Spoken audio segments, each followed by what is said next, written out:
Sometimes, the smallest actions reveal the biggest hearts. This is the story of a young boy named Arav. A boy who had almost nothing, yet chose to give everything. One cold evening, Arav was returning from his small job. He was tired, hungry, and in his pocket he had only 20 rupees. That 20 rupees was the only money he had for dinner. As he walked home, he noticed an old man sitting by the roadside. The man was shivering, weak, and clearly hungry. People walked past him, pretending not to see him. Arav stopped. He looked at the 20 rupees in his hand and then at the old man. He knew, if he gave this away, he himself would sleep hungry tonight. But his heart didn't allow him to walk away. So, Arav went to a small shop nearby, bought a little packet of food with the only money he had, and gently placed it in the old man's hands. The old man looked up with tears in his eyes and said, "Beta, you didn't just give me food, you gave me hope." Arav smiled softly and walked away.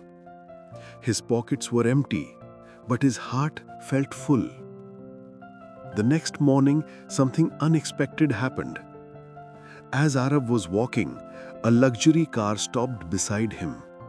The window slowly rolled down, and to his shock, the same old man was sitting inside.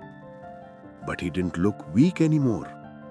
He was clean, well-dressed, and smiling. The man said, "Arav, I am not a poor beggar. I was testing humanity.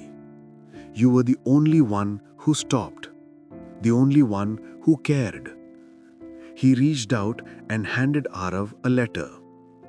Arav opened it with confusion and his eyes widened. Inside was a job offer, a scholarship, and financial support for his studies.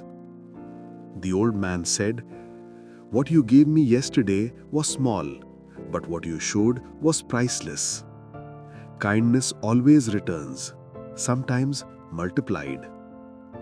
Arav stood there speechless, not understanding how one small act of kindness changed the entire direction of his life. Remember, the value of kindness never goes waste. Even when life is not good to you, never stop being good to others, because one day that kindness will return to you in a way you never imagined.